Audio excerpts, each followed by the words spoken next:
Hello friends, मैं शालिनी पांडे स्वागत करती हूँ आपके अपने YouTube channel Shalini beyond study में। आज बात कर रहे होंगे यूनिट 1.2 जो कि आपका पेपर नंबर 8 है। पेपर नंबर 8 के यूनिट नंबर 1.2 पे बात कर रहे होंगे। इसके जस्ट पहले आपको 1.1 पे वीडियो प्राप्त हो चुके हैं। अगर आपने नहीं देखा है तो डिस्क्रिप्शन में पड़े लिंक की सहायता से आप वीडियो देख सकते हैं। ऑलमोस्ट आपके एचआई के first year and second year के मैक्सिमम टॉपिक्स पर वीडियो बना दिए गए हैं जो भी इम्पोर्टेंट टॉपिक्स होते हैं आपके एग्ज़ाम के लिए। तो आप लोग अगर आपने वीडियो नहीं देखा है तो आप एक बार प्लेलिस्ट ज़रूर चेक कर लें। वीडियो पसंद आए तो प्लीज़ लाइक शेयर और सब्सक्राइब करना मत भूलिएगा। सभी दोस्तों के पास शेयर करें ताकि सभी को इसका लाभ मिल सके। हाँ, टॉपिक क्या है? टॉपिक है हमारा yearly identification and intervention and concept need and importance. मतलब प्रारंभिक पहचान और हस्तक्षेप, अवधारणा, आवश्यकता और महत्व। क्या होता है आपका ईयरली आइडेंटिफिकेशन, क्या होता है ईयरली इंटरवेंशन, क्या उसका कॉन्सेप्ट है, क्यों उसकी आवश्यकता है और उसका महत्व क्या है, क्यों ज़रूरी है आपका ईयरली इंटरवेंशन करना, ईयरली आइडेंटिफिकेशन करना। इन सारी चीज़ों पर हम बात कर रहे होंगे इस टॉपिक के अंतर्गत। प्रारंभिक पहचान और हस्तक्षेप जो होती है, इसका क्या मतलब है? इसका मतलब है कि जो बच्चे के जीवन का जो शुरुआती समय होता है, मतलब जीवन के जो पहले के कुछ वर्ष होते हैं, ऐसे वर्षों में बच्चे की लैंग्वेज का डेवलपमेंट जो होता है वो बहुत तेज़ गति से होता है।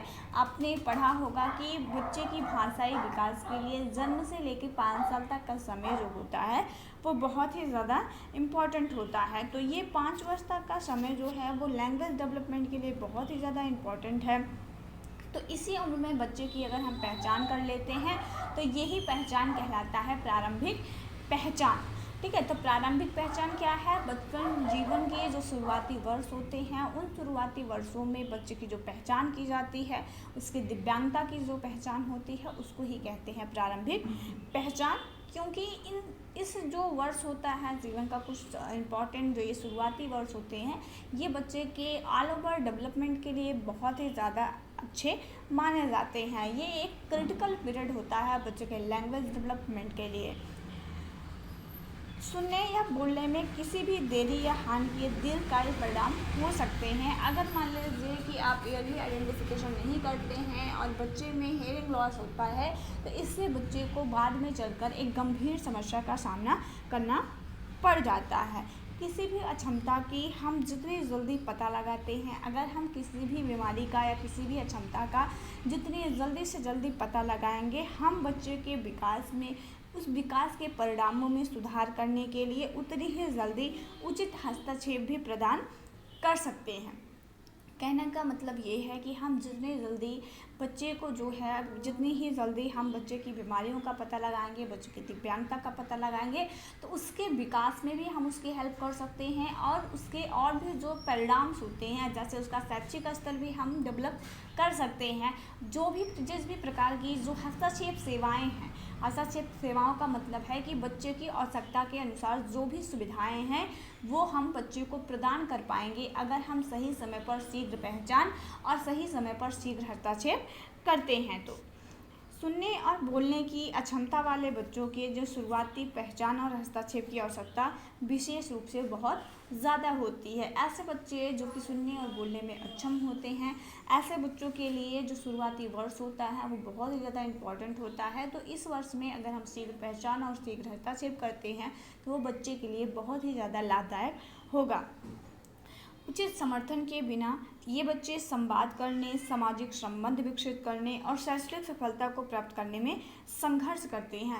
जो भी हेयरिंग एंड स्पीच डिसेबिलिटी वाले बच्चे होते हैं, ऐसे बच्चों के साथ जो है उनका कम्युनिकेशन स्किल भी जो है डिले होता है। ऐसे बच्चों का जो सोशल इंट्रैक्शन है या जो भी सामाजिक संबंध है उसको भी विकसित करने में बच्चों को प्रॉब्लम होती है और बच्चे को शैक्षणिक सफलता को भी प्राप्त करने में, शैक्षणिक सफलता का मतलब क्या है? जो शैक्षिक निष्पादन है, उनका एजुकेशनल परफॉर्मेंस जो है, एजुकेशनल रिजल्ट जो है उसको वो भी उनको प्राप्त करने में, एक बेहतर एजुकेशनल रिजल्ट को भी प्राप्त करने में ऐसे बच्चों को संघर्ष करना पड़ता है।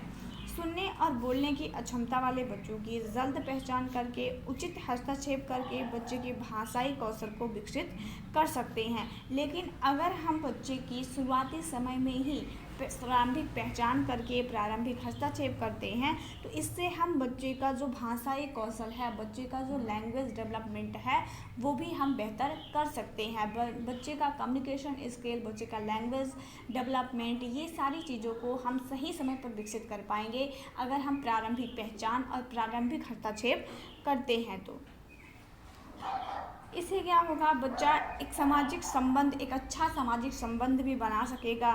बच्चे का शैक्षणिक और सामुदायिक जीवन में भी पूरी तरह से बच्चा भाग लेने में सक्षम हो सकेगा।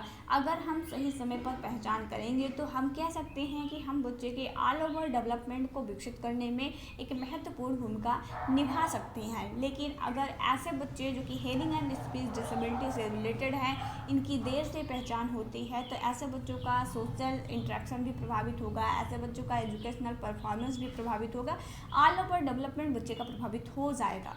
ठीक है, तो इसके लिए ज़रूरी है कि हम समय से बच्चे की पहचान करके उसको उचित जो भी हस्तक्षेप सेवाएं हैं वो बच्चे को प्रदान करवाएं।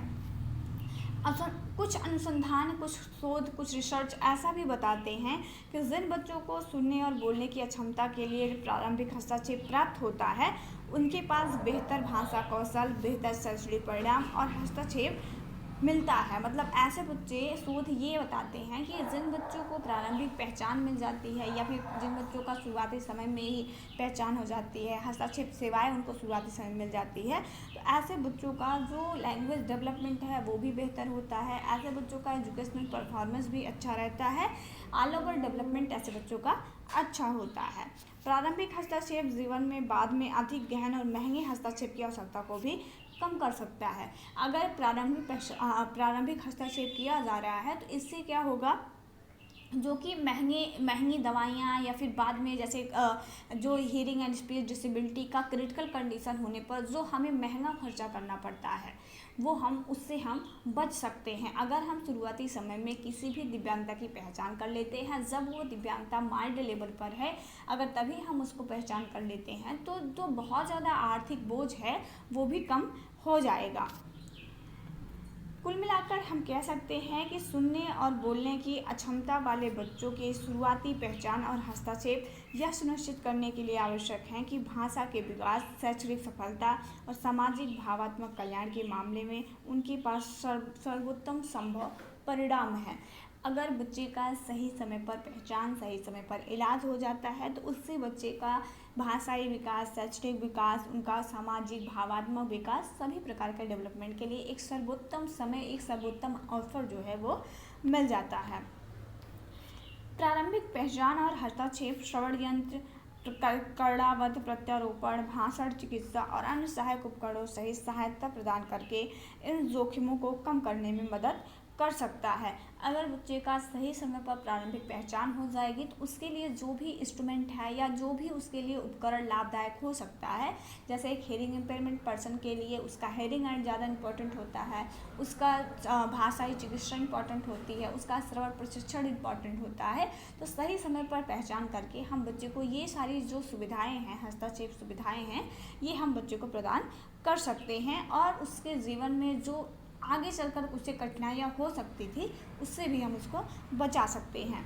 ये हस्तक्षेप बच्चे को उनके संचार कौशल विकसित करने, उनके शैक्षणिक प्रदर्शन में सुधार करने, उनके सामाजिक और जीवन की गुणवत्ता को बढ़ाने में मदद कर सकता है। जैसे कि मैंने आपको ऊपर ही बता दिया कि अगर हम प्रारंभिक पहचान या प्रारंभिक हस्तक्षेप करते हैं तो उससे हम बच्चे का ऑल ओवर डेवलपमेंट करने में जो है वो भूमिका निभा सकते हैं। प्रारंभिक पहचान जो है ये विकास की एक बहुत ही महत्वपूर्ण अवधि के दौरान हस्तक्षेप करने का अवसर प्रदान करती है। जो प्रारंभिक पहचान है ये बच्चे की डेवलपमेंट के दौरान एक बहुत अच्छा आपको अवसर प्रदान करती है बच्चे के लिए हस्तक्षेप सेवाओं को उपलब्ध कराने का। यह स्कूलों और समाज में समावेशी प्रथाओं को बढ़ावा देने में भी मदद कर सकता है, जिससे सुनने और बोलने की अक्षमता वाले बच्चों के लिए अधिक समझ और समर्थन हो सकता है। इससे हम बच्चों के अंदर सुनने, जो नहीं सुन पा रहे हैं या फिर जो नहीं बोल पा रहे हैं, ऐसे बच्चों की हम समझ का भी विकास कर सकते हैं और ऐसे बच्चों को हस्तक्षेप सेवाएं प्रदान करके हम उनका समर्थन भी किया जा सकता है।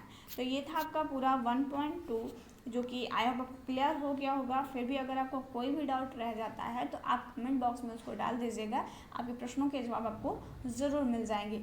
आपको नेक्स्ट किस टॉपिक पर वीडियो चाहिए, अगर आपका कोई टॉपिक है जो आपकी समझ में नहीं आ रहा है तो फिर आप उसको भी डाल सकते हैं कमेंट के नीचे, तो उस पर भी आपको वीडियो मिल जाएगा। एज अ नोट्स आपको कोई मिल जाएगा अगर आप टेलीग्राम ज्वाइन किए हैं, या फिर आपको अगर वीडियो के थ्रू हम उसको समझा सकते हैं तो वो भी हम आपके लिए प्रोवाइड करवा देंगे। ज़्यादा से ज़्यादा लोगों तक शेयर करिएगा ताकि सभी को इसका लाभ मिल सके। और अगर चैनल पर नए हैं तो चैनल को सब्सक्राइब ज़रूर कर लीजिएगा। आपके सब्जेक्ट से रिलेटेड जो भी इम्पॉर्टेंट क्वेश्चंस या जो भी चीज़ें आपके एग्ज़ाम के लिए बेनिफिशियल होंगी वो सारे के सारे चीज़ें आपको इस चैनल के माध्यम से कराई जाएंगी। मिलते हैं नेक्स्ट वीडियो में, तब तक के लिए जय हिंद, टेक केयर, बाय बाय।